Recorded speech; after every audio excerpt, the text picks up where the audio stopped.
Chapter 5 The Moonwalk. Off the Wall was released in August 1979, the same month I turned 21 and took control of my own affairs, and Mm, it was definitely one of the major landmarks of my life. It meant a great deal to me because its eventual success proved beyond a shadow of a doubt that a former child star could mature into a recording artist with contemporary appeal. Off the mm. Wall also went a step beyond the dance grooves we had cooked up. When we started the project, Quincy and I talked about how important it was to capture passion and strong feelings in a recorded performance. I still think that's what we achieved on the ballad She's Out of My Life, and to a lesser extent on Rock with You. Looking back, I can view the whole tapestry and see how Off the Wall prepared me for the work we would do on the album that became Thriller. Yeah. Quincy, Rod Temperton, and many of the musicians who played on Off the Wall would help me realize a dream that I had had for a long time. Off the Wall had sold almost 6 million copies in this country, but I wanted to make an album that would be even bigger. Ever since I was a little boy, I had dreamed of creating the biggest selling record of all time. I remember going swimming as a child and making a wish before I jumped into the pool. Remember, I grew up knowing the industry, understanding goals, and being told what was and was not possible. I wanted to do something special. I'd stretch my arms out as if I were sending my thoughts right up into space. I'd make my wish, then I'd dive into the water. I'd say to myself, this is my dream, this is my wish, every time before I dive into the water. It's so funny because as soon as you said I visualized being in the water, I thought of the Michael movie to where he's in the pool and he's like, I'm just trying to receive whatever songs God's going to give me because I'm afraid he's going to give him the Prince. That is freaking hilarious. But you know how crazy it is to have to have the dream, to have the biggest selling album of all time, and he actually did it. Like he actually did it. Like that is to this day, like bro, that is uh, that he's the greatest of all time, man. Like to actually, you know how many artists there are, how many all time great artists there are, and he actually was at 20, like 24, he was able to have the biggest selling album of all time at 24, 25. Like what? Amazing. I believe in wishes and in a person's ability to make a wish come true. I really do. Whenever I saw a sunset, Yeah. I would quietly make my secret wish right before the sun tucked under the western horizon and disappeared. It would seem as if the sun had taken my wish with it. I'd make it right before that last speck of light vanished. And a wish is more than a wish, it's a goal. It's something Mm. your conscious and subconscious can help make reality. I remember being in the studio once with Quincy and Rod Temperton while we were working on Thriller. I was playing a pinball machine, and one of them asked me, if this album doesn't do as well as Off the Wall, will you be disappointed? Mm. I remember feeling upset, hurt that the question was even raised. I told them Thriller had to do better than Off the Wall. I admitted that I wanted this album to be the biggest selling album of all time. They started laughing. It was a seemingly unrealistic thing to want. There were times during the Thriller project when I would get emotional or upset because I couldn't get the people working with me to see what I saw. That still happens to me sometimes. Often people just don't see what I see. They have too much doubt. You can't do your best when you're doubting yourself. If you don't believe in Mm. yourself, who will? Just doing Mm. as well as you did last time is not good enough. I think of it as the try to get what you can mentality. It doesn't require you to stretch, to grow. I don't believe in that. I believe we are powerful, but we don't use our minds to full capacity. Ooh. Yo, Michael is cooking right now. That boy cooking up right now. But yeah, I do find it to be like I know currently today, like I think Drake, beat Michael's record of like consistent number one records or whatever. But it's just like, bro, that is nowhere near the same as physically people going to the store and buying your record. That means that 30 million, I don't even know how many it was, at least 30 million people went to the record store to buy your album across the world. In that quote of people don't use their full brain capacity. Like Dog. Like, yo, that's some no, he's talking some genius level stuff right now, bro. Like what? Your mind is powerful enough to help you attain whatever you want. I knew what we could do with that record. We had a great team there, a lot of talent and good ideas, and I knew we could do anything. The success of Thriller transformed many of my dreams into reality. It did become the biggest selling album of all time, and that fact appeared on the cover of the Guinness Book of World Records. Making the Thriller album was very hard work, but it's true that you only get out of something what you put into it. I'm a perfectionist. I'll work until I drop. And I worked so hard on that album. It helped that Quincy showed great confidence in what we were doing during those sessions. I guess I had proved myself to him during our work on Off the Wall. He listened to what I had to say and helped me accomplish what I had hoped to on that album. But he showed even more faith in me during the making of Thriller. He realized I had the confidence and experience I needed to make that record, and at times he wasn't in the studio with us for that reason. I'm really very self-confident when it comes to my work. When I take on a project, I believe in it 100%. I really put my soul into it. I die for it. That's how I am.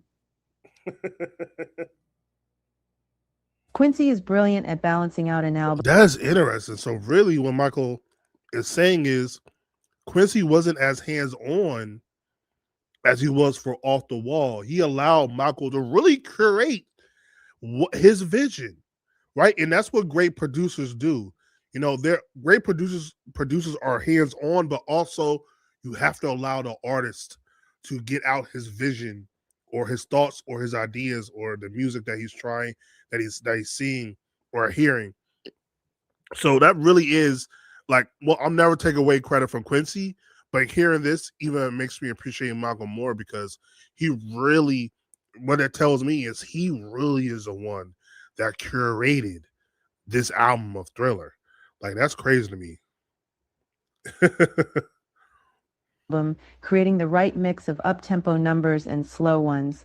We started out working with Rod Temperton on songs for the Thriller album, which was originally called Starlight. I was writing songs myself while Quincy was listening to other people's songs, hoping to find just the right ones for the album. He's good at knowing what I'll like and what will work for me. We both share the same philosophy about making albums. We don't believe in B-sides or album songs. Every song should be able to stand on its own as a single, and we always push for this. Yes. I had finished some songs of my own, but I didn't give them to Quincy until I saw what had come in from other writers. The first song I had was Startin' Something, which I had written when we were doing Off the Wall, but had never given to Quincy for that album. Sometimes I have a song I've written that I really like and I just can't bring myself to present it. While we were making Thriller, I even held on to Beat It for a long time before I played it for Quincy. He kept telling me that we needed a great rock song for the album. He'd say, "Come on, where is it? I know you got it." I like my songs, but initially I'm shy about playing them for people because I'm afraid they won't like them, and that's a painful experience. He finally convinced me to let him hear what I had. I brought out Beat It and played it for him, and he went crazy. I felt on top of the world.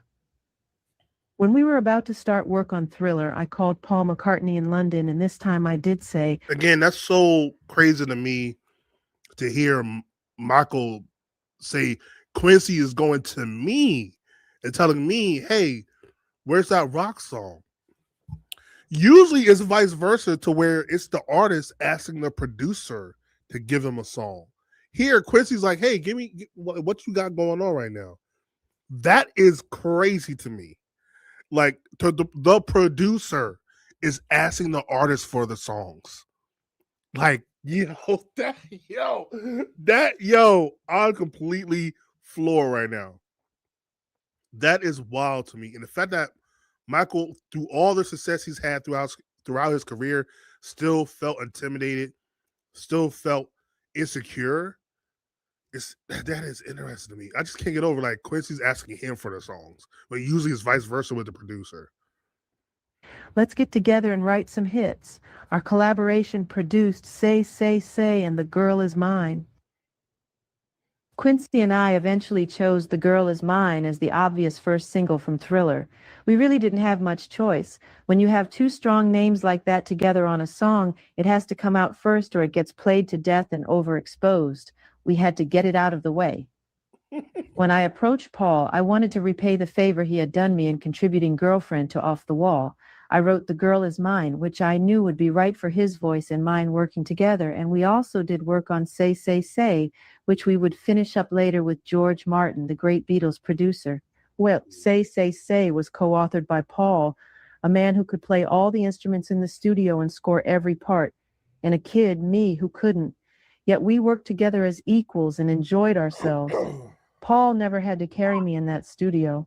The collaboration was also a real step forward for me in terms of confidence because there was no Quincy Jones watching over me to correct my mistakes. Paul and Mm. I shared the Or same Barry idea Gordy. of how a pop song should work, and it was a real treat to work with him. I feel that ever since John Lennon's death, he has had to live up to expectations. People had no right to hang on him. Paul McCartney has given so much to this industry and to his fans. Eventually, I would buy the ATV Music Publishing catalog, which Oh, we're gonna talk about it. All right. Yeah, I do find it interesting how within the past year I've seen a lot of hate towards Girl Is Mine, which I never understood because at at worst it's still a great R&B type record.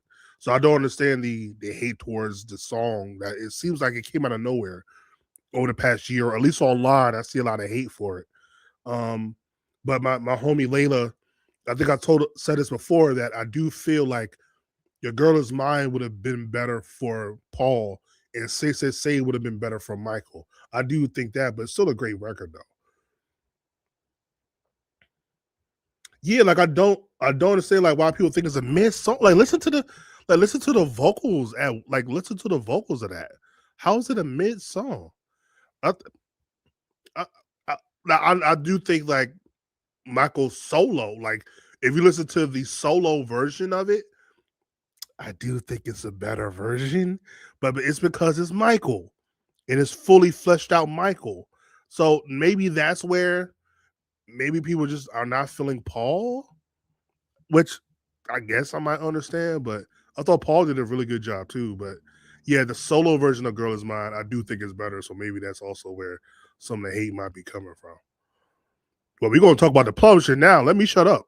included many of the great Lennon McCartney songs, but most people don't know the stakes. Paul and I shared the same idea of how a pop song should work, and it was a real treat to work with him. I feel that ever since John Lennon's death, he has had to live up to expectations. People had no right to hang on him. Paul McCartney has given so much to this industry and to his fans. Eventually, I would buy the ATV Music Publishing catalog, which included many of the great Lennon McCartney songs. But most people don't know that it was Paul who introduced me to the idea of getting involved in music publishing. I was staying with Paul and Linda at their house in the country when Paul told me about his own involvement in music publishing. He handed me a little book with MPL printed on the cover. He smiled as I opened it because he knew I was going to find the contents exciting.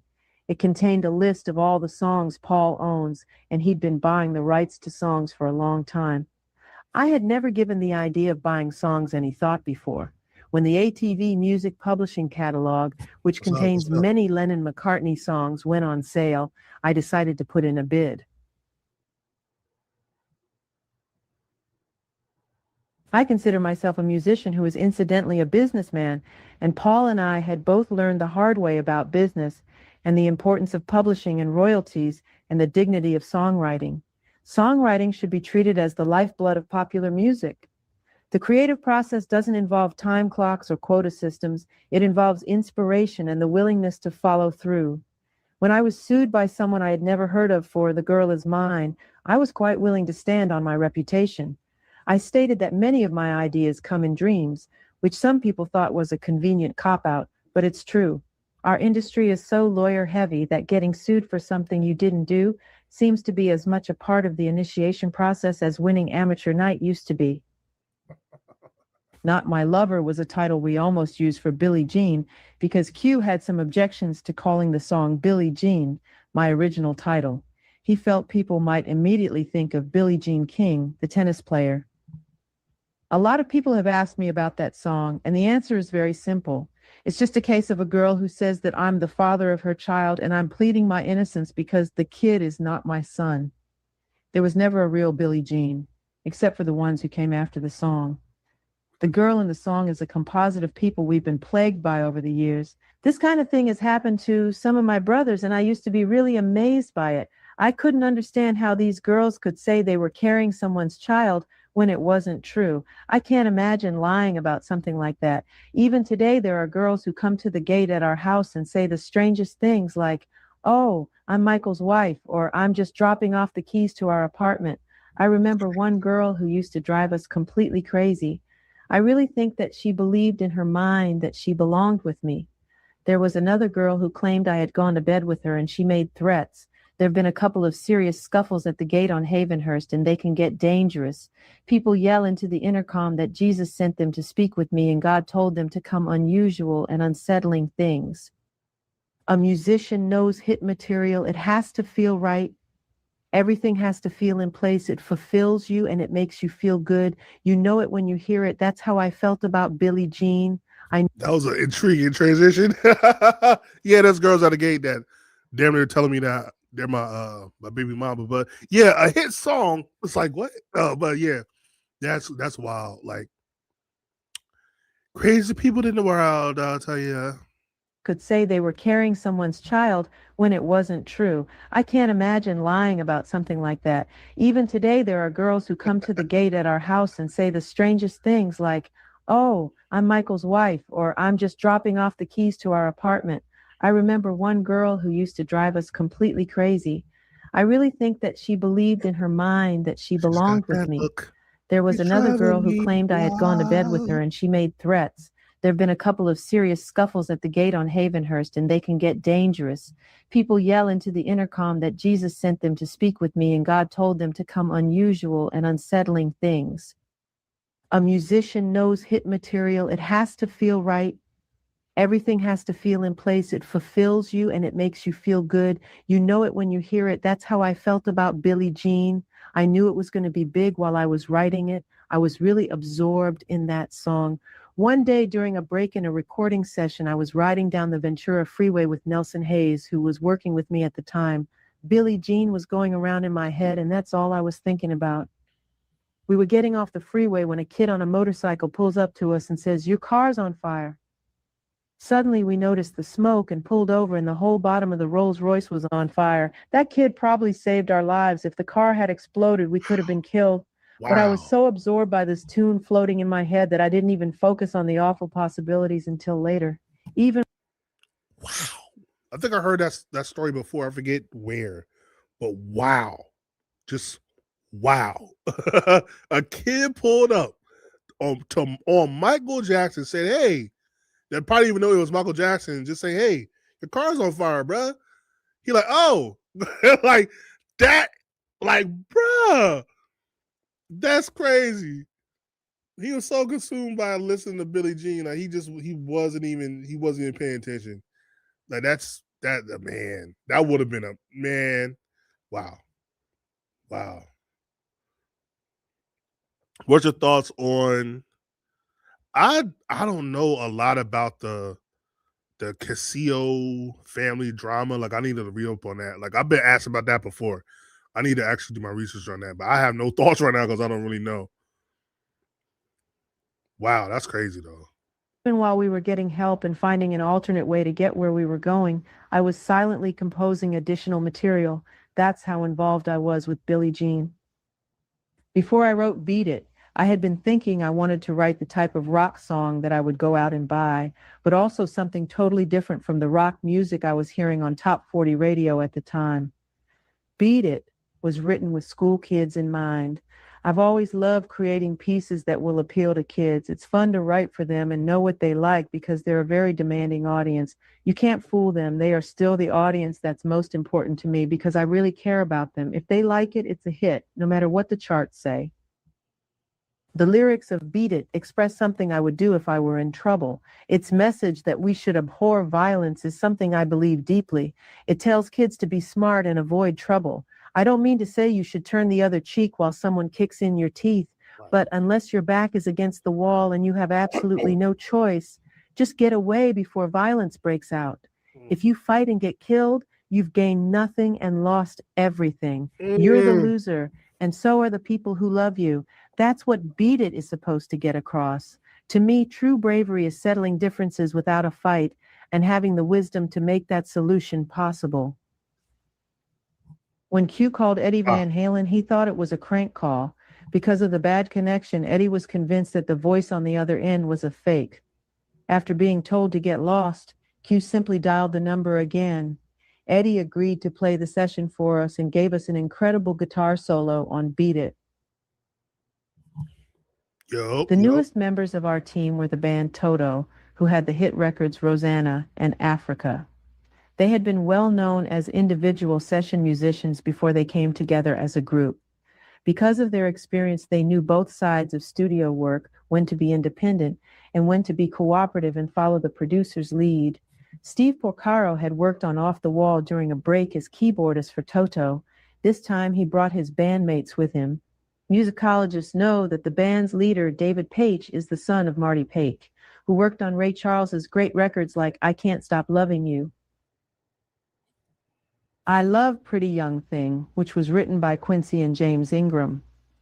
Shout out to James Don't Ingram. Stop Till You Get Enough had whetted my appetite for the spoken intro, partly because I didn't think my speaking voice was something my singing needed to hide.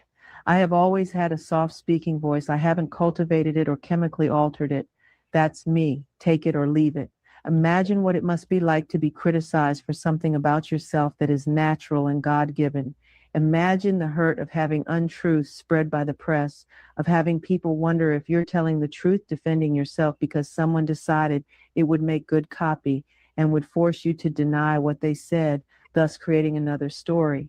I've tried not to answer such ridiculous charges in the past because that dignifies them and the people who make them. Remember, the press is a business. Newspapers and magazines are in business to make money, sometimes at the expense of accuracy, fairness, and even the truth. Mm-hmm. Anyway, But it's so funny because I think for most people, they love Michael's voice. So, the media's on the media. They're going to find something to be mad at you or poke fun at you. That's just the way it is. No different from society as a whole. But I do find it interesting that he might have. I love the fact that he is like, I'm not going to hide my voice. Like, my singing voice and my regular voice, like, it don't matter. Like, this is me. And again, like, as insecure as Michael was, it's something about when he's doing music or something that he finds his confidence. It's like, I'm gonna just do me, which I love because there are people that are so insecure that they don't reach certain levels of they don't reach certain goals because they're so worried about what other people think. And it really is interesting that even Michael, who was insecure, was able to overcome that to achieve what he wanted to achieve. So that's a good lesson. Yes, I was just listening to Sunset Driver this past week. I want that on Thriller so bad. Uh yeah, his speaking voice is great. It's soothing. Like he had a great soothing speaking voice. If you listen to ET audiobook, like I love that freaking audiobook because his voice is so it's like smooth jazz. in the intro to Pretty Young Thing, I sounded a bit more confident than I had on the last album. I liked the code in the lyrics, and tenderoni and sugarfly were fun rock and roll type words that you couldn't find in the dictionary. I got Janet and Latoya into the studio for this one, and they produced the real backup vocals. James Ingram and I programmed an electronic device called a vocoder, which gave out that ET voice. Human Nature was the song the Toto guys brought to Q, and he and I both agreed that the song had the prettiest melody we'd heard in a long time, even more than Africa. It's music with wings. People ask me about the lyrics. Why does he do me that way? I like loving this way. People often think the lyrics you're singing have some special personal significance for you, which often isn't true. It is important to reach people, to move them. Sometimes one can do this with the mosaic of the music melody arrangement and lyrics. Sometimes it is the intellectual content of the lyrics. I was asked a lot of questions about Muscles, the song I wrote and produced for Diana Ross. That song fulfilled a lifelong dream of returning some of the many favors she's done for me. I have always loved Diana and looked up to her. Muscles, by the way, is the name of my snake. The Lady in My Life was one of the most difficult tracks to cut. We were used to doing a lot of takes in order to get a vocal as nearly perfect as possible, but Quincy wasn't satisfied with my work on that song, even after literally dozens of takes. Finally, he took me aside late one session and told me he wanted me to beg. That's what he said. He wanted me to go back to the studio and literally beg for it. So I went back in and had them turn off the studio lights and close the curtain between the studio and the control room so I wouldn't feel self-conscious. Q started the tape and I begged. The result is what you hear in the grooves. Eventually, we came under tremendous pressure. And again, that's what a great producer does. They try to get the best out of you. I don't know if you can hear that. I don't know if you heard that or not. But anyway, yeah, the a producer tries to get the best out of you, and I think it's a great call by Q to be like, I need you begging on this song. I need you to go old school R&B. Please, it reminds me of the Cosby Show of Theo and Cliff talk about Justine. I need you begging, like I need you on your knees, be like, please, baby. Like that was a great call. Great call by Q, bro. Yes, Human Nature, bro. That melody, he nailed it on the head. That's a song with wings, bro. Like, bro, Human Nature is my favorite. I didn't know it was done by Toto, like co-written by Toto. That's crazy. Yo, I'm learning some stuff on this, John. From our record company to finish Thriller. When a record company rushes you, they really rush you, and they were rushing us hard on Thriller. They said it had to be ready on a certain date, do or die. So we went through a period where we were breaking our backs to get the album done by their deadline. There were a lot of compromises made on the mixes of various tracks and on whether certain tracks were even going to be on the record. We cut so many corners that we almost lost the whole album. Oh. When we finally listened to the tracks we were going to hand in, Thriller sounded so crappy to me that tears came to my eyes. We had been under enormous pressure because while we were trying to finish Thriller, we also had been working on the E.T. storybook, and there had been deadline pressure on that as well. All these people were fighting back and forth with each other, and we came to realize that the sad truth was that the mixes of Thriller didn't work. We sat there in the studio, Westlake Studio in Hollywood, and listened to the whole album. I felt devastated. All this pent-up emotion came out. I got angry and left the room. I told my people, that's it. We're not releasing it. Call CBS and tell them they are not getting this album. We are not releasing it. Because I knew it was wrong. If we hadn't stopped the process and examined what we were doing, the record would have been terrible. It never would have been reviewed the way it was because, as we learned, you can ruin a great album in the mix. It's like taking a great movie and ruining it in the editing. You simply have to take your time. Some things can't be rushed. There was a bit of yelling and screaming from the record people, but in the end, they were smart and understood. They knew too. It was just that I was the first to say it. Finally, I realized I had to do the whole thing mix, the entire album, all over again. Real quick, it was an intriguing question of who's your favorite Jackson 5 member.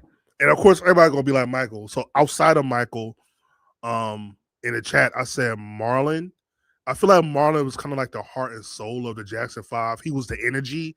Like if you watch those performances of the Jackson 5, Marlon, in my opinion, was like the energy of the group behind Michael. So that's why Marlon, I feel like, is very underrated. Also, next to Marlon, if we just went to Jackson's, I would also say Randy, because he also was, I think, underappreciated for his talents, his writing, and his production of what he did in the later years. But yeah, outside of Michael, definitely I would have to say Marlon. And it's also funny that I think they said that in the documentary, the Thriller documentary, of how he was so upset that Thriller just was not sounding how he wanted it to. Meanwhile, knowing Michael, it probably sounded great, but Michael is such a perfectionist that he needed it to sound exactly how he had it in his head.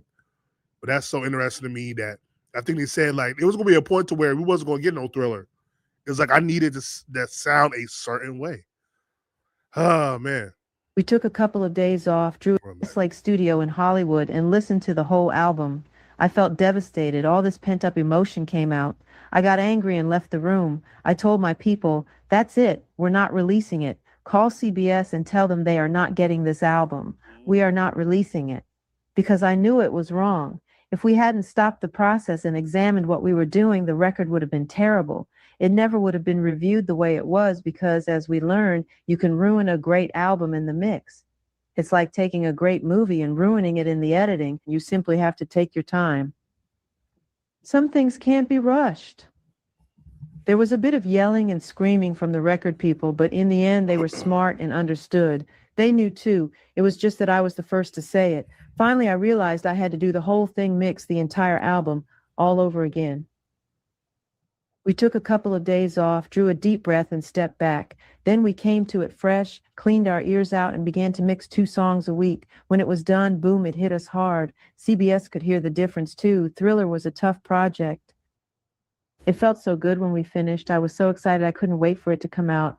When we finished, there wasn't any kind of celebration that I can recall. We didn't go out to a disco or anything. We just rested. I prefer just being with people I really like anyway. That's my way of celebrating. The 3 videos that came out of Thriller. God, I wish I could hear the pre-mixed Thriller. Again, I put money on it. It was great listening. It just wasn't fine-tuned, but I wish I could hear the Thriller album that wasn't re-engineered or remixed, mastered or whatever. I really wish I could hear that version. Billie Jean, Beat It, and Thriller were all part of my original concept for the album. I was determined to present this music as visually as possible. At the time, I would look at what people were doing with video, and I couldn't understand why so much of it seemed so primitive and weak. I saw kids watching and accepting boring videos because they had no alternatives. My goal is to do the best I can in every area, so why work hard on an album and then produce a terrible video? I wanted something that would glue you to the set, something you'd want to watch over and over. The idea from the beginning was to give people quality. So I wanted to be a pioneer in this relatively new medium and make the best short music movies we could make. I don't even like to call them videos. On the set, I explained that we were doing a film, and that was how I approached it. I wanted the most talented people in the business, the best cinematographer, the best director, the best lighting people we could get. We weren't shooting on videotape. It was 35mm film. We were serious. It felt so good when we finished. I was so excited I couldn't wait for it to come out. When we finished, there wasn't any kind of celebration that I can recall. We didn't go out to a disco or anything. We just rested. I prefer just being with people I really like anyway. That's my way of celebrating. Yeah, hold on real quick. What's your favorite unreleased song? Mine is Someone Put Your Hand Out. Mine is definitely Someone Put Your Hand Out. I still, to this day, can't figure out why that wasn't on Dangerous. Like, I could not figure, I don't know how you hear that and don't put that on there. You put She's Driving Me Wild on there, which I know some people really like that song. Yeah. Like, you put She's Driving Me Wild, you could have put Someone Put Your Hand Out on Dangerous. But yeah, I really feel a way about that. But Michael's such a it's like he almost looked at the industry completely differently from everyone in terms of his music, in terms of his sound, in terms of short films. Like, he looked at the industry completely different from everyone else, man. It's crazy. The 3 videos that came out of Thriller, Billie Jean, Beat It, and Thriller, were all part of my original concept for the album. I was determined to present this music as visually as possible. At the time, I would look at what people were doing with video, and I couldn't understand why so much of it seemed so primitive and weak. I saw kids watching and accepting boring videos because they had no alternatives. My goal is to do the best I can in every area, so why work hard on an album and then produce a terrible video? I wanted something that would glue you to the set, something you'd want to watch over and over. The idea from the beginning was to give people quality. So I wanted to be a pioneer in this relatively new medium and make the best short music movies we could make. I don't even like to call them videos. On the set, I explained that we were doing a film, and that was how I approached it. I wanted the most talented people in the business, the best cinematographer, the best director, the best lighting people we could get.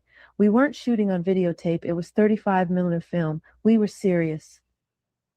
For the first video, Billie Jean, I interviewed several directors looking for someone who seemed really unique. Most of them didn't present me with anything that was truly innovative. At the same time, I was trying to think bigger. The record company was giving me a problem on the budget, so I ended up paying for Beat It and Thriller because I didn't want to argue with anybody about money. I owned both of those films myself. As a result, Billie Jean was done with CBS's money, about $250,000. At the time, that was a lot of money for a video, Yes, but it that's a lot of really money. pleased me that they believed in me that much. Steve Barron, who directed 250 for a music video? Yeah, they really believed in you, bro.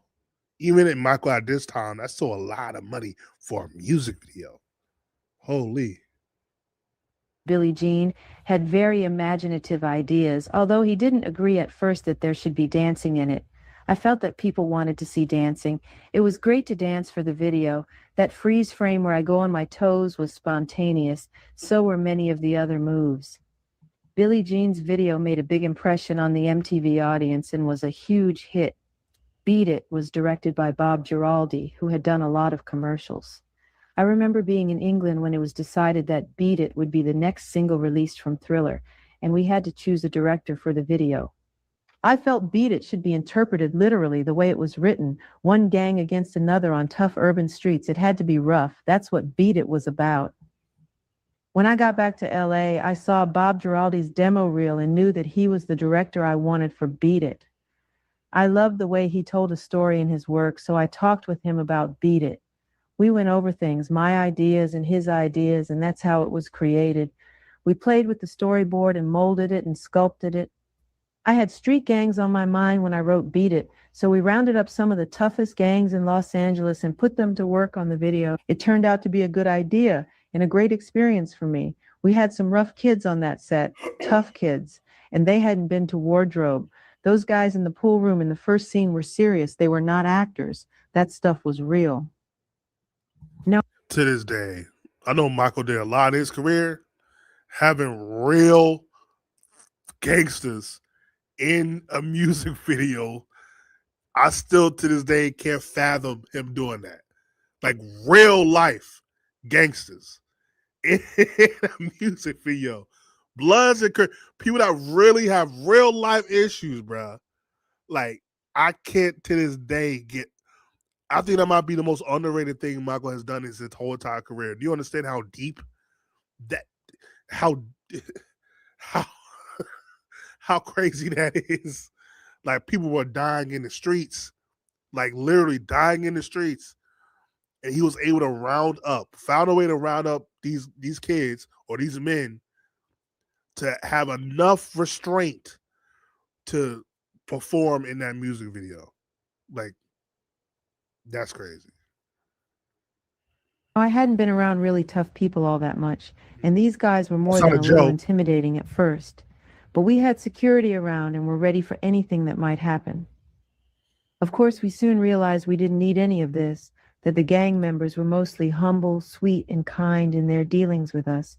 We fed them during breaks, and they all cleaned up and put their trays away.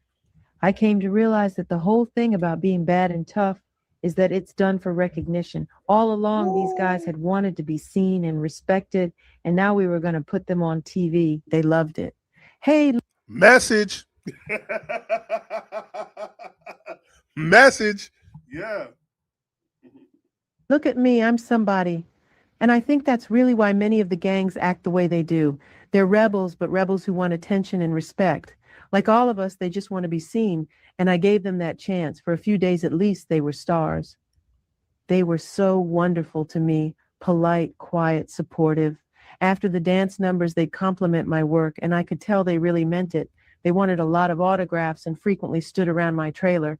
Whatever they wanted, I gave them: photographs, autographs, tickets for the victory tour, anything. They were a nice bunch of guys. The truth. Again, Michael, he didn't look down on anyone. He didn't look down on humans. He didn't look down on animals. He respected everything. He respected the same way he never takes credit really for his music. He always says, "Oh God," or the sources help create it. I don't create this. Like, he is so humble. It's like, bro, I'm still like, it still takes me like restraint not to cuss out everyone, all the media and everyone that talked down on him, because he really respected everyone, man. Like, I know people feel like it's blasphemous, and I don't mean to put him on his pedestal, but I truly feel it's going to be very controversial. I might have said it one time. He is the closest I think we'll ever truly get. If you believe in Jesus, if you believe in that, that is the closest I think we'll ever get to really seeing that in Michael Joseph Jackson. Again, I'm not calling him Jesus. I'm not calling him the Savior or the Messiah, but he's the closest I think we'll ever truly get to that, if you believe in that. Because hot damn. Truth of that experience came out on the screen. The Beat It video was menacing, and you could feel those people's emotions. You felt the experience of the streets and the reality of their lives. You look at Beat It and know those kids are tough. They were being themselves, and it came across. It was nothing like actors acting. It was as far from that as possible. They were being themselves. That feeling you got was their spirit. I've always wondered if they got the same message from the song that I did. When Thriller first came out, the record company assumed it would sell a couple of million copies. In general, record companies never believe a new album will do considerably better than the last one you did. They figure you either got lucky last time or the number you last sold is the size of your audience. They usually just ship a couple of million out to the stores to cover the sales in case you get lucky again. That's how it usually works, but I wanted to alter their attitude with Thriller. One of the people who helped me with Thriller was Frank DeLeo. Frank was vice president for promotion at Epic when I met him. Along with Ron Weisner and Fred DeMann, Frank was responsible for turning my dream for Thriller into a reality. Frank heard parts of Thriller for the first time at Westlake Studio in Hollywood, where much of the album was recorded. He was there with Freddie DeMann, one of my managers, and Quincy and I played them Beat It and a little bit of Thriller, which we were still working on. They were very impressed, and we started to talk seriously about how to break this album wide open. Frank really worked hard and proved to be my right hand during the years ahead. His brilliant understanding of the recording industry proved invaluable. For instance, we released Beat It as a single while Billie Jean was still at #1. CBS screamed, "You're crazy. This will kill Billie Jean." But Frank told them not to worry, that both songs would be #1 and both would be in the top 10 at the same time. Wow. They were. That's crazy. By the spring of 1983, it was clear that the album was going to go crazy. Over the top. Every time they released another single, sales of the album would go even higher. I'm not going to lie. As a kid, I never truly understood the appeal of Billie Jean. Like, I felt like it was a solid record, but I'm still kind of surprised how well Billie Jean does, because the lyrics of it is great storytelling, and the whole Billie Jean is not my lover is cool. But I'm like, that really became #1? And I do think a lot of it has to do with the instrumental of it, but part of me still is like, I'm shocked that Billie Jean is as big as it became. It's almost like this myth. Like, and part of me is still trying to figure out how that's possible. Like, I like Billie Jean, but it's just like, I'm just still kind of surprised how, like, a lot of people, that's like his biggest record, which I'm like, huh. It's just kind of, that's still interesting to me. But to have Billie Jean and Beat It in the top 10 at the same time, going #1, man. Then the Beat It video took off. On May 16, 1983, I performed Billie Jean on a network telecast in honor of Motown's 25th anniversary.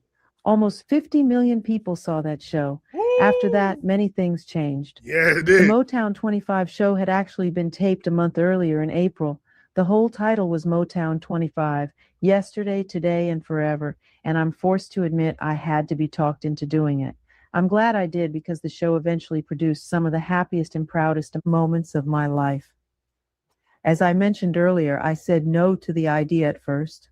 I had been asked to appear as a member of the Jacksons and then do a dance number on my own.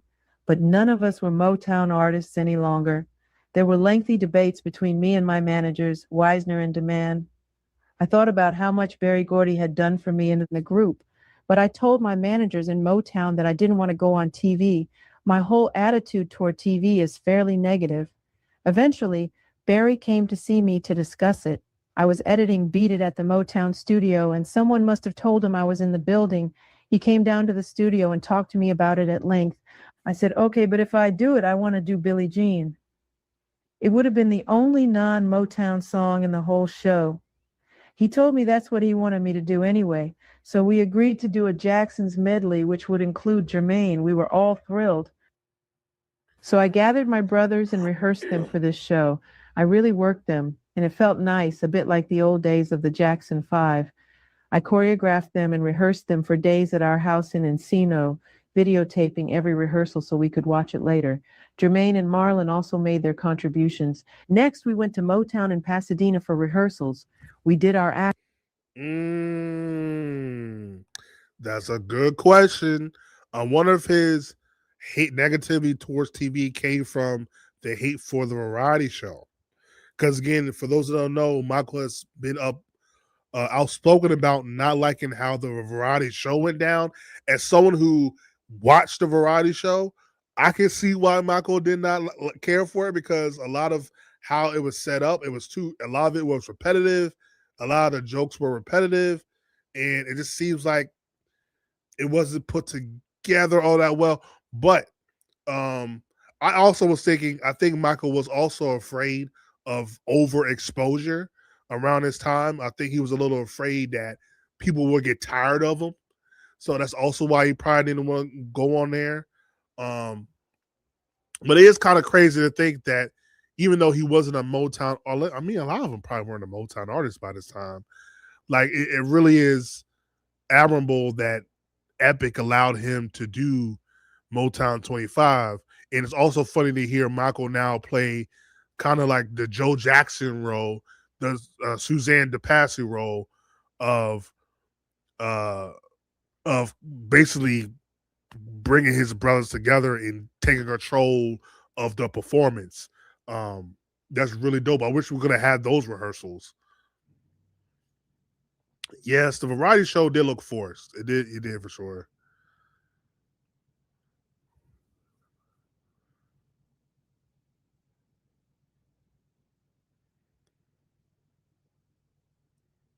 And even though we reserved our energy and never went all out at rehearsal, all the people there were clapping and coming around and watching us. Then I did my Billie Jean rehearsal. I just walked through it because as yet I had nothing planned. I hadn't had time because I was so busy rehearsing the group. The next day I called my management office and said, please order me a spy's hat, like a cool fedora, something that a secret agent would wear. I wanted something sinister and special, a real slouchy kind of hat. I still didn't have a very good idea of what I was going to do with Billie Jean. During the Thriller sessions, I had found a black jacket and I said, you know, someday I'm going to wear this to perform. It was so perfect and so show business that I wore it on Motown 25. But the night before the taping, I still had no idea what I was going to do with my solo number. So I went down to the kitchen of our house and played Billie Jean. Loud. I was in there by myself the night before the show, and I pretty much stood there and let the song tell me what to do. I kind of let the dance create itself. I really let it talk to me. I heard the beat come in, and I took this spy's hat and started to pose and step, letting the Billie Jean rhythm create the movements. I felt almost compelled to let it create itself. I couldn't help it. And that being able to step back and let the dance come through was a lot of fun. I had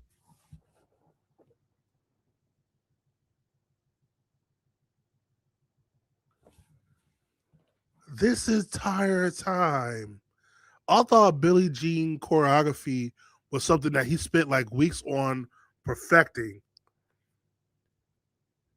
And he did it, he literally created the dance routine the night before. Literally the night before.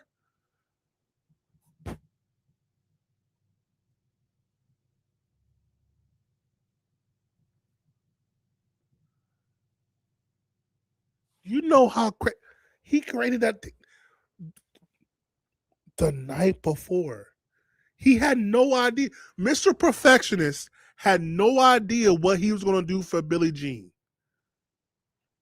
Like, what? That is baffling me. And you can tell that it didn't fit. I don't think that's why people connect to Billie Jean in terms of the live performance, because outside of like the little intro, which still I'm like, bro, what?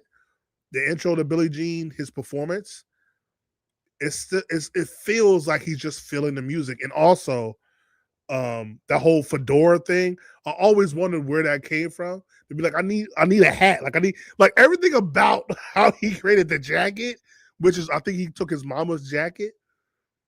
It's like, what? Yeah, that's why I'm like, I ain't gonna hold you. Hold on a minute. Real quick. I'm gonna get to like, if you could do me a favor and like give me your questions at the end. I'm gonna get to any questions you got. Um, but yeah, like part of me, I'm on Josh's side right here to be uh, like I find it hard to believe that Mr. Perfectionist didn't know what he was doing until the day before. Like I think what it was I think he had an idea of what he was going to do, but he never actually like fleshed it out.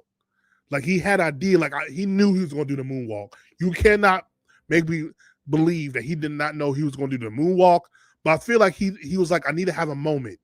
Okay, moonwalk, and then like I want to do certain things, but I don't think he actually fleshed it out until the night before, which still is kind of wild to me. Still very wild to me. Whoa, whoa, whoa, whoa, whoa, whoa, whoa, whoa, whoa, whoa, whoa. There's a video of him on YouTube rehearsing for Motown 25. He's just walking around. Please, please give me that video. Cause I've only seen like 30 seconds of him doing a rehearsals for Motown 25, but not for Billie Jean. So definitely, let me show you that. Yeah, the jacket he got from Catherine. Like that's still funny to me. Like he took his mama's jacket, which now I think outside of the glove and the socks, I think is his most infamous uh outfit. Is the Billie Jean outfit is his most infamous outfit, I think. Um but yeah, I'm having a hard time believing that.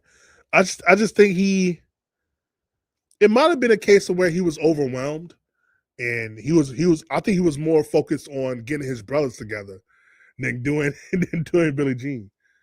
Um, but yeah, that's still that seems off. Had also been practicing certain steps and movements. Although most of the performance was actually spontaneous, I had been practicing the moonwalk for some time, and it dawned on me in our kitchen that I would finally do the moonwalk in public on Motown 25.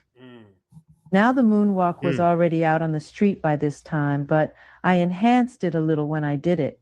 It was born as a breakdance step, a popping type of thing that Black kids had created dancing on the street corners in the ghetto. Black people are truly innovative dancers. They create many of the new dances pure and simple. So I said, this is my chance to do it. And I did it. These three kids taught it to me. They gave me the basics, and I had been doing it a lot in private. I had practiced it together with certain other steps. All I was really sure of was that on the bridge to Billie Jean, I was going to walk backward and forward at the same time, like walking on the moon. The day of the taping, Motown was running behind schedule, late, so I went off and rehearsed by myself. Which is funny because even the version he does on Motown 25 is not the final version of how he would do how he was able to evolve the moonwalk. If you haven't seen it, I forget, was it it was it Electric Company, the Lockers? I forget who, but there's a video of people doing the moonwalk to where it's it's very smooth, but the way Michael was able to evolve it to where he puts his head forward, how the hell do you think of, like seriously, how the hell do you think of doing that? like to put your head forward while moving backward to really make it look like you're walking on the moon. Like, bro, like, like what, like what would make you think to do that? Like that dude just dog. By then I had my spy hat. My brothers wanted to know what the Spy hat hat. was for, but I told them they'd have to wait and see. But I did ask Nelson Hayes for a favor. Nelson, after I do the set with my brothers and the lights go down, sneak the hat out to me in the dark. I'll be in the corner next to the wings talking to the audience, but you sneak that hat back there and put it in my hand in the dark. So after my brothers and I finished performing, I walked over to the side of the stage and said, "You're beautiful. I'd like to say those were the good old days." That is true. Yeah, the moonwalk, actually there is footage of like people from like the 30s and 40s actually doing it. So actually that's absolutely true. Actually. Yeah, yeah. But that's so funny. Like I want you to it's like there's no lore to the hat, Mike. But it's like, I want you to slide that hat to me while nobody's looking. It's just like like okay. Like, all right. Late, so I went off and rehearsed by myself. By then I had my spy hat. My brothers wanted Spy to hat. know what the hat was for, but I told them they'd have to wait and see. But I did ask Nelson Hayes for a favor. Nelson, after I do the set with my brothers and the lights go down, sneak the hat out to me in the dark. I'll be in the corner next to the wings talking to the audience, but you sneak that hat back there and put it in my hand in the dark. So after my brothers and I finished performing, I walked over to the side of the stage and said, "You're beautiful. I'd like to say those were the good old days. Those were magic moments with all my brothers, including Jermaine. But what I really like," and Nelson is sneaking the hat into my hand, "are the newer songs." I turned around and grabbed the hat and went into Billie Jean, into that heavy rhythm. I could That's so funny because I never realized that. I watched that video a billion times. I never realized someone snuck the hat to him. It just appeared. And also, I love the idea. I just, yeah, like I always wondered how the hat got there. Like that is so funny to me. Spy hat. Now I'm gonna call that a spy hat from now on.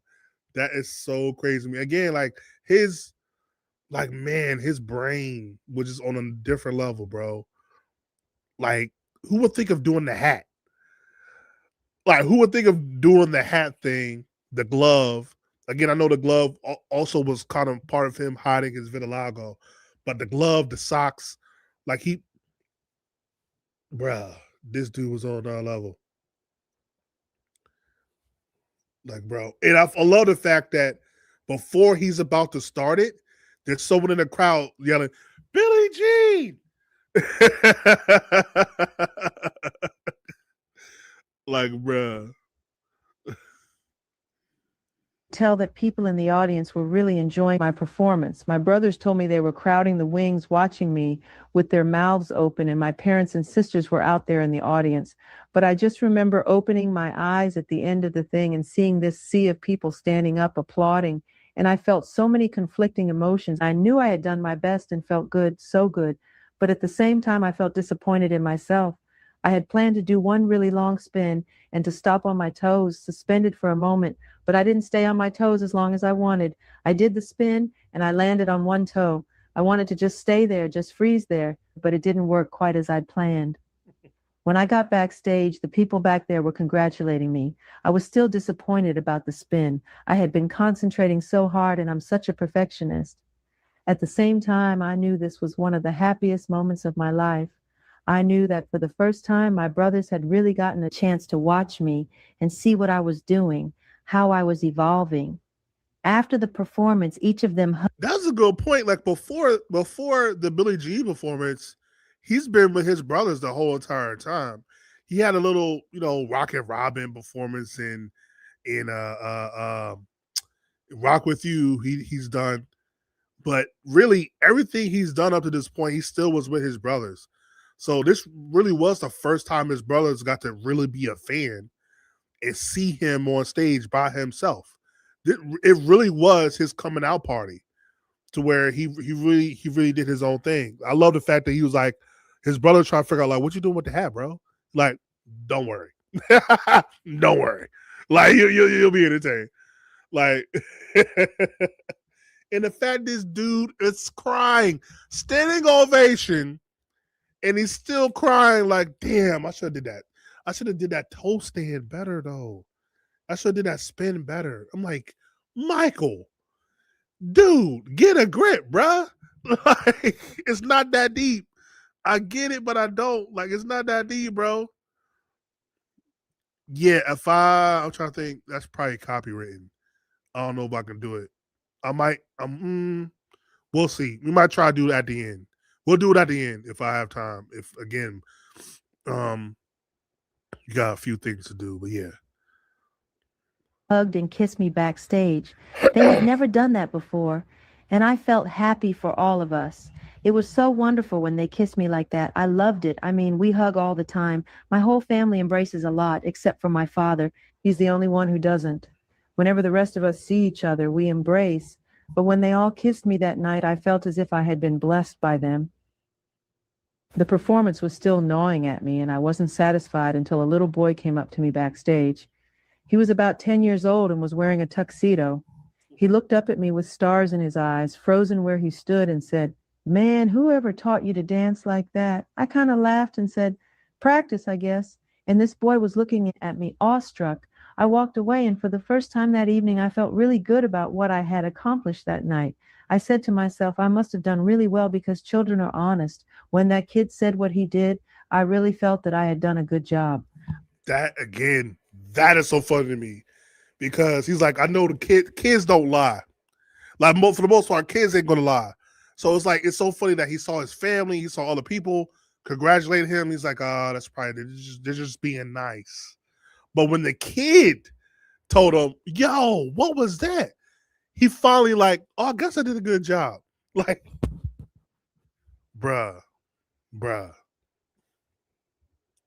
I was so moved by the whole experience that I went right home and wrote it down everything which had happened that night. My entry ended with my encounter with the child. The day after the Motown 25 show, Fred Astaire called me on the telephone.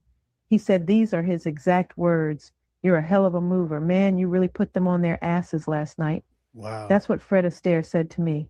I thanked him. Then he said, "You're an angry dancer. I'm the same way. I used to do the same thing with my cane." I had met him once or twice in the past, but this was the first time he had ever called me. He went on to say, "I watched the special last night. I taped it and I watched it again this morning. You're a hell of a mover." It was the greatest compliment I had ever received in my life and the only one I had ever wanted to believe. For Fred Astaire to tell me that meant more to me than anything. Later, my performance was nominated for an Emmy Award in a musical category, but I lost to Leontine Price. It didn't Well, I'm gonna have to watch that because how did you lose? How did you lose to anybody? But yeah, I do wonder that scene of him. It's so funny because I'm trying. I've been trying for the past month to upload my Mako movie reaction on YouTube. Yeah, it's a headache. But yeah, I really wonder if he said backstage a real money making machine, or if that was just for the movie. Because in an American Dream, Joe was portrayed as just being very grateful and seeing his kids together. So I wonder which one is truthful. I feel like it's probably in the middle.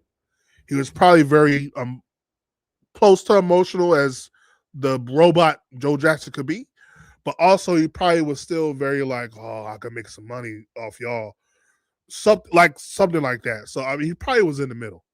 Um, but yeah, to have Fred Astaire, we know how much he looked up to like Fred Astaire, Gene Kelly, James Brown, like those type of guys. To have Fred Astaire call him and be like, "Yo, you doing the damn thing, bro." Like that had he said it, that had to really put confidence in him because again, we talk about as great as Michael was, he still was at times very insecure. So I mean, that had to be something that really meant a lot to him. matter. Fred Astaire had told me things I would never forget. That was my reward. Mm-hmm. Later, he invited me to his house, and there were more compliments from him until I really blushed. He went over my Billie Jean performance step by step. The great choreographer Hermes Pan, who had choreographed Fred's dances in the movies, came over, and I showed them how to moonwalk and demonstrated some other steps that really interested them.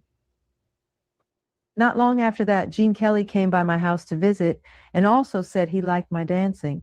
It was a fantastic experience, that show, because I felt I had been inducted into an informal fraternity of dancers, and I felt so honored because these were the people I most admired in the world.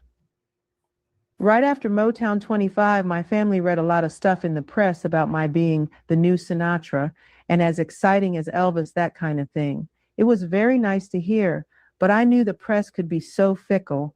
One week they love you, and the next week they act like you're rubbish. Later, I gave the glittery black jacket I wore on Motown 25 to Sammy Davis as a present. He said he was going to do a takeoff of me on stage, and I said, "Here, you want to wear this when you do it?" He was so happy. I love Sammy. He's such a fine man and a real showman, one of the best. I had been wearing a single glove for years before Thriller. I felt that one glove was cool. Wearing two gloves seemed so ordinary, but a single glove was different and was definitely a look. But I've long believed that thinking too much about your look is one of the biggest mistakes you can make because an artist should let his style evolve naturally, spontaneously. You can't think about these things. You have to feel your way into them. I actually had been wearing the glove for a long time, but it hadn't gotten a lot of attention until all of a sudden it hit with Thriller in 1983.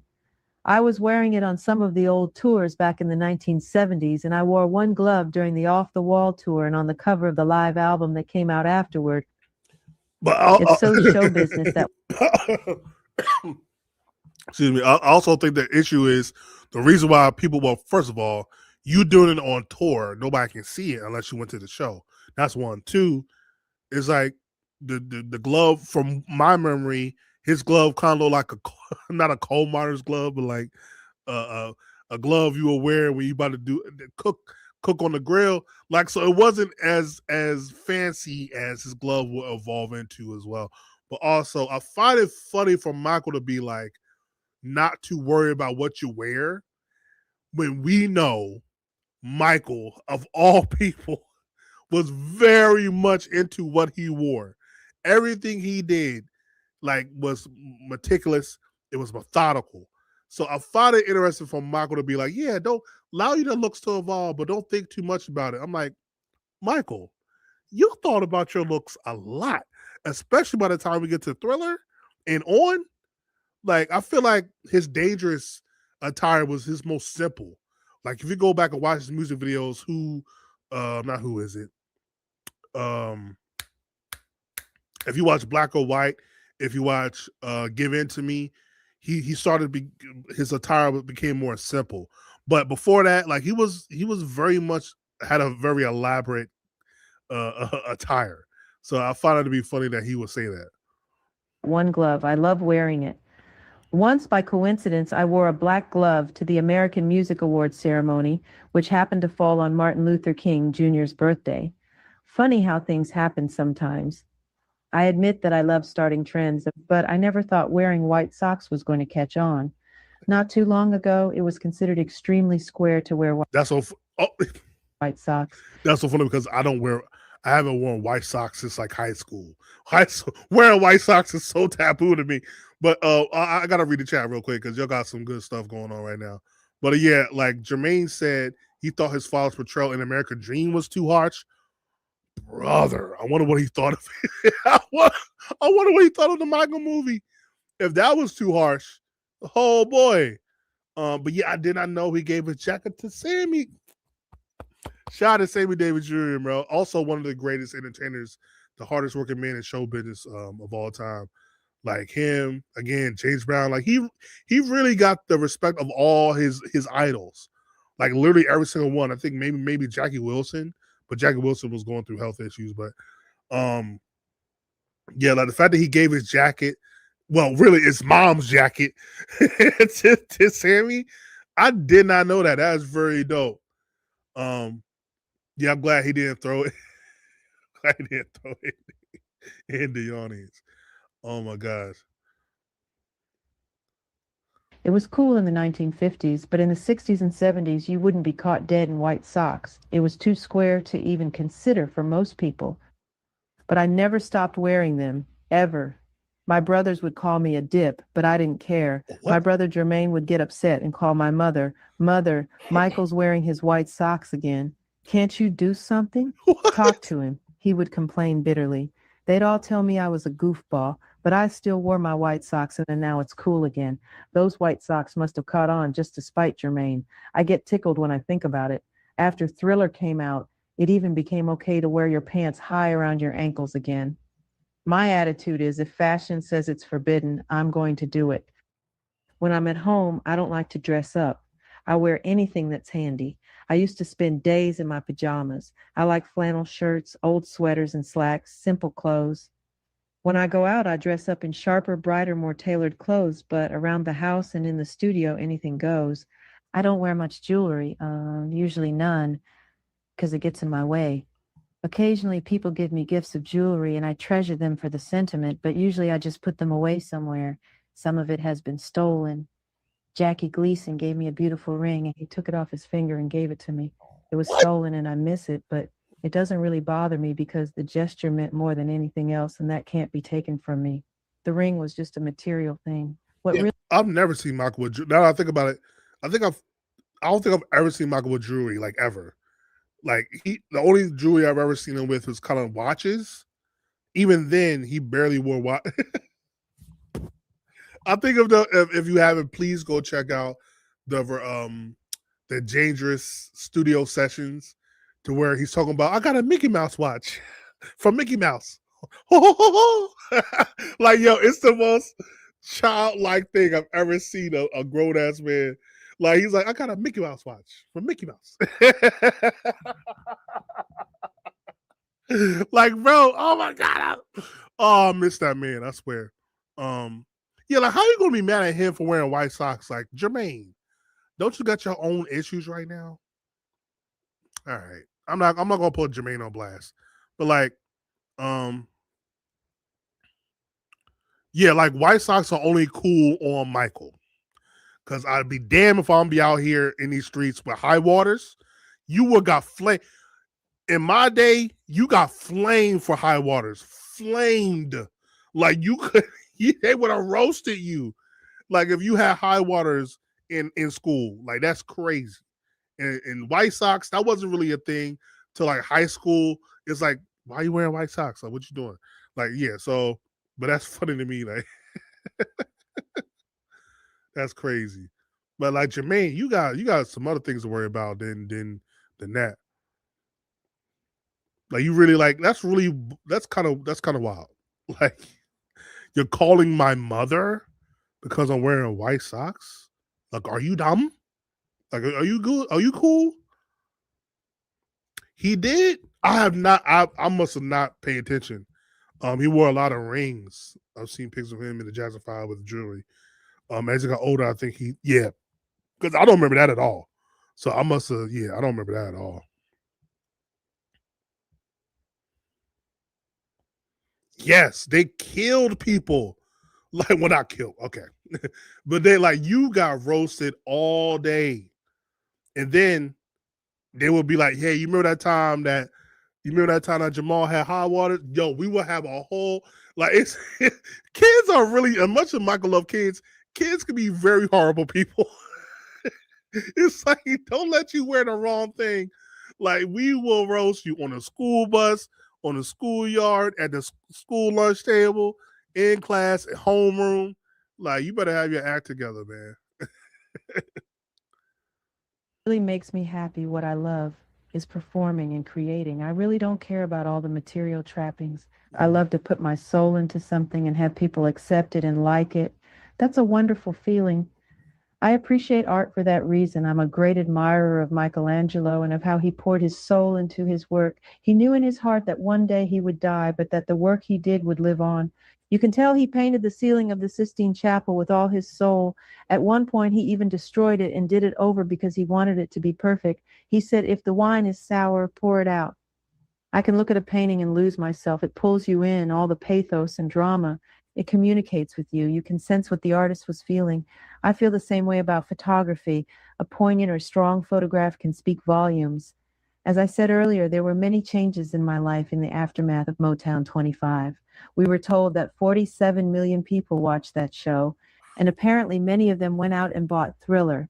Wow. By the fall of 1983, The album had sold 8 million copies, eclipsing by far CBS's expectations for the successor to Off the Wall. At that point, Frank DeLeo said he'd like to see us produce another video or short film.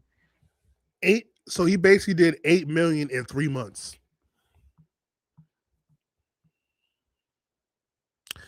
Don't allow anybody to ever say someone is better than Michael Joseph Jackson. He did 8 million in 3 months. Mind you, this is a guy that has been on radio for 15 years. And still, even after Off the Wall, people were still not tired of him.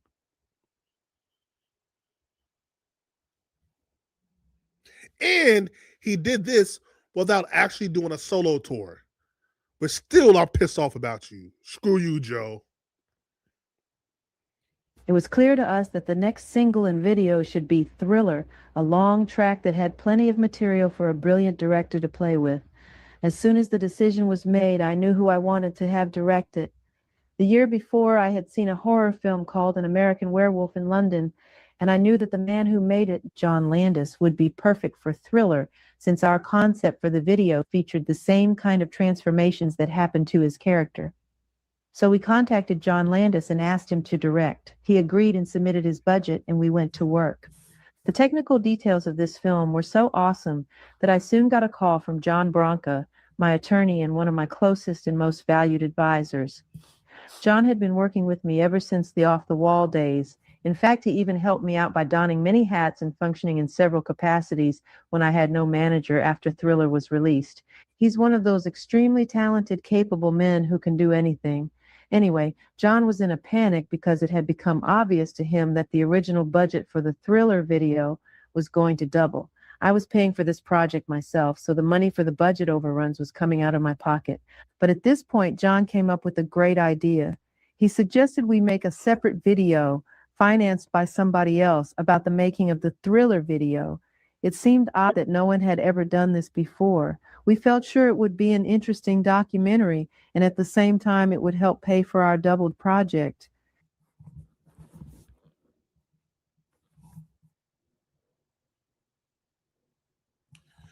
Is Michael saying that him and John created the making of concept? Because now that I'm thinking about it, has anyone? Oh, well, I wouldn't know. I would have to research that. Before Thriller, has anyone did the making of such and such? Which I think probably that might have been taboo because a lot of these music videos were very boring, or to the like it was very cut and dry. So him and John might have created the first ever making of music video documentary type concept, bro. I'm just now realizing that might be the what. But hold on, I gotta address this. UK, they would call if you wore high waters, they would call you ankle bashers. Like what? Ankle bashers? What?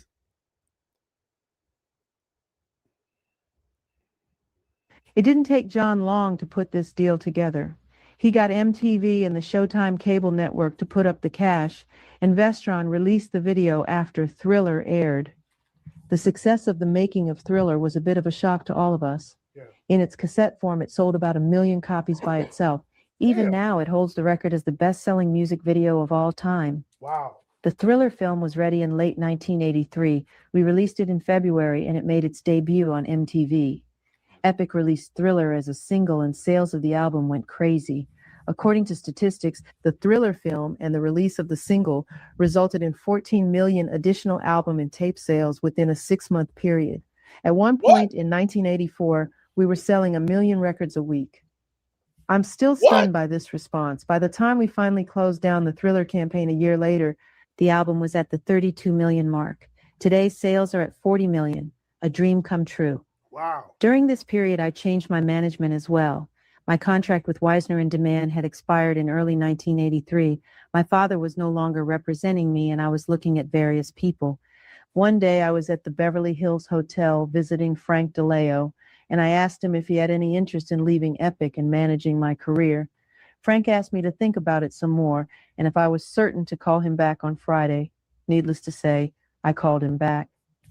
Yo, I do miss. I miss the bill. I'm sorry. Hold on, let me. Got a halls. I do miss the ability of going to the store and buying a CD, even a VHS. Like I miss those days. Like just the excitement of when a CD is released or an album is dropped, going to the store, going through the different CDs, seeing the cover, getting excited, maybe hear a little preview of it, then buy it, then play it on the way home or drive around listening to it. Like I've really missed the experience of like movies and CDs. Man, it made CDs and music and different things feel more special because you went out your way to experience it. I just had to say that because I can't imagine what it was like to go out and buy a Thriller. Like I think that I'm really trying to think what is the man off the top of my head the biggest album I feel like from my lifetime I ever got. There's probably two of them. One for gospel fans, there's a guy by the name of Ty Tribbett who revolutionized, kind of with Kurt Franklin, revolutionized gospel. Getting the Life album, I might do a story time with that. Because my mom and my brother, who's not really my brother, but is my brother, we went to buy that. That and Kanye's My Beautiful Dark Twisted Fantasy is another one to where like, bro, like both of those albums like changed my life. But anyway, man, just going to the record store, like we do not appreciate. I don't know, we appreciate those times, bro. Like that might be a great question. Like, when's the last time you went to a store to buy an album? Like physical media. I have to like really think of that. Yes. Hezekiah Walker's one of my favorite choirs of all time. Hezekiah Walker, Ricky Dillard, Timothy Wright, James Hall, Fred Hammond. Like I'll literally do I could do a whole stream on just gospel, which I need to get back to doing reactions to gospel because that's like my favorite genre. But yeah, I love Hezekiah Walker. Shout out to Brooklyn. But yeah, I'm really trying to think. When's the last time I went to the record? Comment right now if you remember the last James Hall is goated. Yes. Comment the last album you remember getting. I have to like really think about that. I think I want to say, God, that would have been like 2013. It's either had to be Kanye's Yeezus, or it might have been Ty Tribbett's Greater Than. Because I think it was the summer of 2013, the last time I bought a physical, or it might have been J. Cole's Born Sinner. So it's either one of those albums. Yeah, it's been since 2013 is the last time I think I went to a record store. And so we had a great record shop called Piper. Oh God, don't let Kels hear that. Another called Spin a Disc. They are legendary. I think the last time I went to a store was probably 2001. It was Invincible. I have ordered a few MJ albums on Amazon, but not the same. Yeah, I got Liz. I don't think I've heard of Liz Wright. What genre is that? I've never heard of that. 31st Street. I went to an HMV on 34th Street in NYC. The last new album I bought was Bad 25. Let's see, what year would that would have been would have been like 2012? That probably was like 2012, right? A jazz singer. She's so good. Okay, cool. Yeah, I remember. It's so funny because I remember seeing Michael's. I think this was 2010. Seeing the Michael. I think it was the Michael album. seeing that, and I was so pissed off in that store. I'm like, why are we doing a Michael post Michael album? Like, I was so pissed off. I was trying to keep my composure. As a big black man in a store, you don't want to really show your emotion. But like, I remember seeing the Michael album when it came out in the stores. I'm like, what are we doing? Like, what's happening? I was very pissed off that day. Um, we had the Jackson 5 greatest hits on vinyl. I need to get so man. I need to get so many joints on vinyl, bro. Like it's ridiculous. Like I really need to. Hey, shout out to Danny. Hello, your videos are cool. Hey, thank you. I try. Um, Now all the old albums are in thrift store. Yeah, like I low key want to go like try to do if I ever think of it, like maybe do like a vlog or something going back to the record store if it's still around, and like doing a little vlog of like picking up albums. I miss the days of just going to the record store, not knowing what you're going to buy, and just going around to try to figure, what is this? Oh, I never heard of this. Oh, like I miss those days too. Um, yeah, that Michael. If you're talking about the Michael album, that Michael album was so horrible, bro. Like, bruh. All right, but let's finish up. Let's finish up this. It was like 5 minutes left on this, and then I got like at least one or two more things to do, and then I'm going to sleep because my body. um, yeah, I moved to online shopping because all my local stores didn't have MJ. That's just insane. Now I'm in Spain. We have a lot more choices, and vinyl is coming back big time. Yeah, I really need to get back in my vinyl bag. But speaking of, I do need to do a video of showing all the vinyls that my dad had. I'm probably going to make that a video, hopefully sometime next week or so, of just digging in the crates of all the old vinyls my dad had. God rest his soul. I think that'd be a dope video to do. Um, let's see, Oliver Twist soundtrack and Sgt. Pepper album on vinyl too. Um, let's see. I bought all my MJ physical stuff in thrift stores. Huh? It's like the only place left for physical. Yeah, man. I hate. I'm.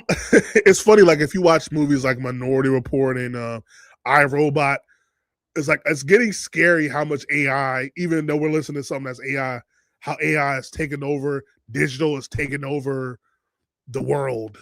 It's like it's getting scary. Like I remember yesterday, I was driving to the bank, and my phone had like a pop up of hey, your volume might be too high on your AirPod. I'm like, what? Like, what are we doing? Like, it was like, oh my God, it's happening. iRobot, Smart House. If you ever seen Disney movie, Smart House, it was like, oh my God, it's happening. The robot's about to take over, bro. I'm about to just turn off all my stuff because it's getting scary now. Yeah, I really do need to start a vinyl collection though, like straight up. Yeah, going to the record store was always an experience. Also because they were always yes. Also, they were always blasting music too. Let's finish this up real quick. The success of Thriller really hit me in 1984 when the album received a gratifying number of nominations for the American Music Awards and the Grammy Awards. I remember feeling an overwhelming rush of jubilation. I was whooping with joy and dancing around the house, screaming. When the album was certified as the best-selling album of all time, I couldn't believe it. Quincy Jones was yelling, "Bust open the champagne." We were all in a state. Man, what a feeling to work so hard on something, to give so much, and to succeed. Everyone involved with Thriller was floating on air. It was wonderful. I imagined that I felt like a long-distance runner must feel when breaking the tape at the finish line. Yeah. I would think of an athlete running as hard and as fast as he can. Finally, he Hey, gets close to the finish line and his chest hits that ribbon and the crowd is soaring with him. And I'm not even into sports. But I identify with that person because I know how hard he's trained and I know how much that moment means. hey, real quick, shout out to hold up. Shout out to I Pick Passion. She has a dope channel that she started. She does like micro reactions. It talks about life. Definitely go check that out. I'll probably put her link on this video after we're done with the live stream. But definitely shout out to you. Let's go. Yo, what? Yo, now everybody want to pop up now. What about baby boy? Where you been, my guy? Oh, we literally just talked like probably the other day. Yo, what's up with you? Okay. Like y'all a little late, ain't you? Let me chill. All right. My bad. I had to say what's up. To him. Perhaps a whole life has been devoted to this endeavor, this one moment, and then he wins. That's the realization of a dream. That's powerful stuff. I can share that feeling because I know one of the side effects of the thriller period was to make me weary of constantly being in the public eye. And because of this, I resolved to lead a quieter, more private life. I was still quite shy about my appearance. You must remember that I had been a child star, and when you grow up under that kind of scrutiny, people don't want you to change, to get older and look different. When I first became well known, I had a lot of baby fat and a very rounded, chubby face.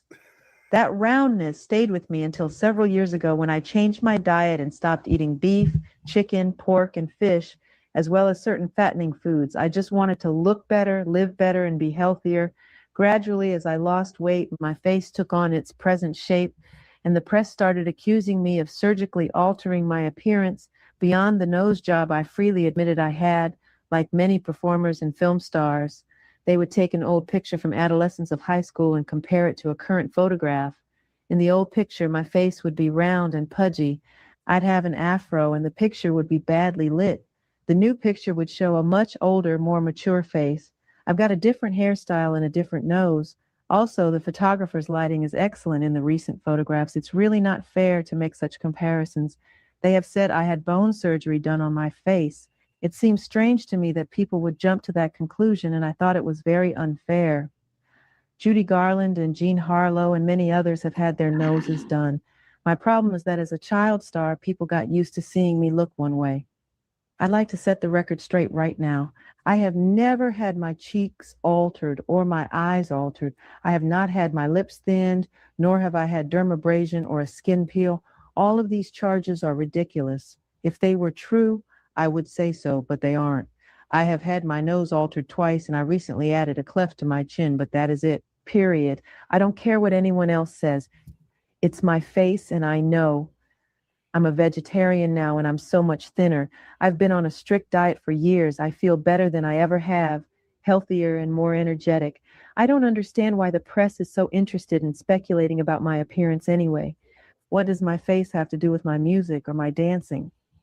The other day, a man asked me if I was happy, and I answered, I don't think I'm ever totally happy. I'm one of the hardest people to satisfy, but at the same time, I'm aware of how much I have to be thankful for, and I am truly appreciative that I have my health and the love of my family and friends. I'm also easily embarrassed. The night I won 8 American Music Awards, I accepted them wearing my shades on the network broadcasts. Katharine Hepburn called me up and congratulated me, but she gave me a hard time because of the sunglasses. Your fans want to see your eyes, she scolded me. You're cheating them. The following month, February 1984, at the Grammy show, Thriller had walked off with 7 Grammy Awards and looked like it was going to win his 8th. All evening, I had been going up to the podium and collecting awards with my sunglasses on. Finally, when Thriller won for Best Album, I went up to accept it, took off my glasses, and stared into the camera. Katharine Hepburn, I said, this is for you. I knew she was watching, and she was. You have to have some fun. I think that is it, ladies and gentlemen. Yeah, Michael said his eyes are like windows to the soul. So he was a very sad lad that didn't like showing his eyes because people would then be like, why are you so sad? Wow. That by far is my favorite chapter of this book so far. I think it gets really to the nitty gritty of what's been going on. Yeah, for the girl. Yeah, he said for the girls on the balcony. For the girls in the balcony. This is for you. The ladies in the back. But yeah, my bad. What about baby boy? I was going to warn y'all about the stream, but I've been so sick the past couple of days. I'm like, I ain't doing no stream this weekend. But you know what? I felt a little better today. So I'm like, you know what? I'll do it. I'll push through. So, yep, it is AI. It is AI. Oh, shout out to Master MJJ for the 5 jewels. Appreciate you. Yeah, it's Michael is such a interesting fellow. Yeah, chapter 5 by far is my favorite chapter thus far. Someone said earlier, boy, I wish Michael would have did a book in the 90s. Boy, oh boy, that would have been an intriguing book. Like, there's so much stuff he could have. So much stuff he would talk about the bad era, finally doing his solo tour, Dangerous, getting married, having children, the allegations. Even though I don't know how much you could really talk about that. But bro, there's so much to talk about in the 90s if he would have did a book. My God. That would have been intriguing. That's why I did. If you haven't, I gotta figure out how to pin it to my YouTube. I did a what if kind of Michael Jackson, the sequel concept movie of how that could look. If you haven't seen it, definitely go check it out. I gotta figure out how to pin it to the community post or something. Because I really try my best to make the Michael movie, the sequel, kind of what I feel the Michael movie will be about. Shout out to Jafar, which I believe Jafar is doing a movie with Will Smith, I think, in the near future. So that's definitely dope to hear. Shout out to Jafar. And I think he just got nominated for, I think I saw news that he just got nominated for an Oscar. So that is also super, super duper dope. Shout out to Jafar, everybody's nephew. I really hope he goes off to the races and lives out whatever dreams he have. I know he talked about not wanting to do music, but I really hope he gets back to doing music because I feel like he didn't get the just due of that. Let's see, Hollywood Tonight is probably the best track on Michael. The original demo version of the song is actually one of my favorites. Actually, I really do I like the demo of Hollywood Tonight. I'm trying to think, I can't remember what's on that album, but I was very hypercritical of that freaking whole project. Yeah, History was his book in the 90s. Basically, History was his book in the 90s. Yeah, actually it was. It's the closest we'll ever get to something autobiographical. What was that word? Autobiographical. I think that's the word. That's the closest we're ever going to get to something like that. I wonder if he had one in his vault when he died. Jafar said he read all his diary. So I wonder if he had planned to even write another one. I feel like he would have, right? Especially after the trial. I feel like Michael would have done something like that. He just didn't. Yeah, Jafar reading his diary, very intriguing, which I do think really helped him with. I feel like there's nobody else that could have did that role. Nobody else had access to Michael like Jafar did. Nobody. And no, as great as you would have been in that role, it was meant for his nephew, man. Yeah, I feel like he definitely should have did a book in 99. I feel like after the birth of his child, I would have loved to know how he felt, his thoughts during his time. I feel like he didn't really give any in-depth interviews about what went on in his personal life outside of the paparazzi and media being unbearable to him. But yeah, the Magic and the Madness book is really good too. Let me write that down. The Magic and the Madness book. Okay. Yeah, so hold on. The Magic and the Madness. I got a few more things I'm gonna do because I can feel my body fighting for its life right now. I do hope to do another chapter of the book. If I don't really feel like waiting for this. Again, shout out to this channel who helped create this. Oh, I need to see if I can figure out how to. T-Bone Books helped create the AI for the voice of Michael. I probably will get the book and just read it myself. If push come to shove, I'm gonna give it a little while, and I probably will wind up doing that if there's not another AI chapter created for it. I'll be feeling like a proud auntie. Yeah, a lot of us be feeling like a proud auntie for Jafar. Escape. I actually really like Escape. Was Escape on Michael, or was that on what was the other joint? The other album he did. I'm trying to remember now. Oh, it's called Escape. Yeah, I feel like Escape definitely could have been on. I think I did a video of songs I wish was on Invincible. Escape, I would have removed Heartbreaker, and I would have removed Invincible. I know that's probably unpopular, and put in Escape. I feel like Escape was very, very, very good. It said